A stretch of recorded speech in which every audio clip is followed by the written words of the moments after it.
Jesus is one of the most effective writers. He tells stories in a way that communicates his purpose and his message to each unique audience. Luke was a disciple of Jesus, and he wrote down many of the teachings and miracles that Jesus performed during his time on earth. Luke did this in order to show that Jesus was the Messiah. He preserves the parable that Jesus tells to the lawyer by writing it in the book of Luke.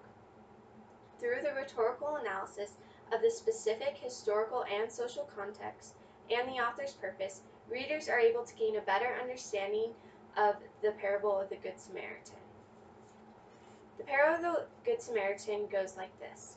Jesus replied, "A man was going down from Jerusalem to Jericho, and he fell among robbers who stripped him and beat him and departed, leaving him half dead.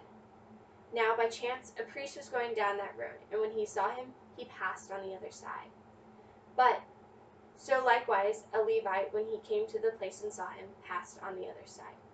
But a Samaritan, as he journeyed, came to where he was, and when he saw them, he had compassion. He went to him and bound up his wounds, pouring on oil and wine. Then he set him on his own animal and brought him to an inn and took care of him.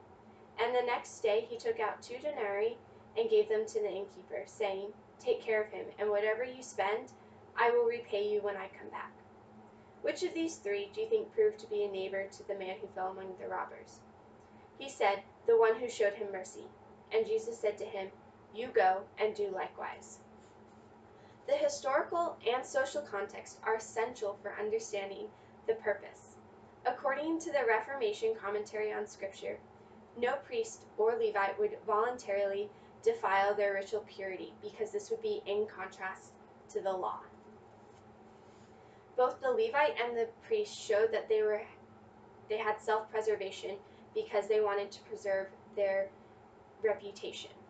If they had stopped and helped the man, they would have shown that they cared about the well-being of him. Both the Levite and the priest were put in contrast with the Samaritan. The Samaritans during this time were viewed as unholy and unclean. So Jesus was able to communicate that if a Samaritan was able to help a man who was in pain, that everyone is able to help each other, and that our neighbors are not just those that are similar to us. And by showing love to one another, everyone shows love to God. The commentary Luke, A New Covenant, describes the purpose behind the writing of the Gospel of Luke. The purpose is to provide spiritual nurture for existing Christians. The goal was not to be evangelistic, rather it was to strengthen the faith of the Christians. In addition, he encourages the Christians to stay bold despite the massive persecution that they were facing. These illuminate why the parable was included in the Gospel of Luke.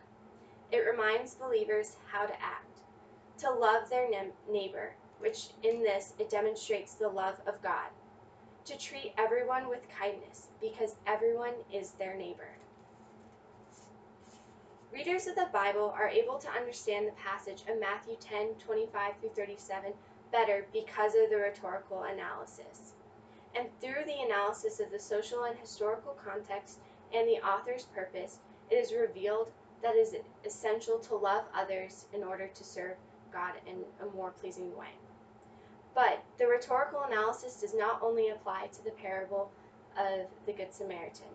Rather, it applies to the whole Bible, because through this we are able to relate each passage to our own spiritual formation in a better way.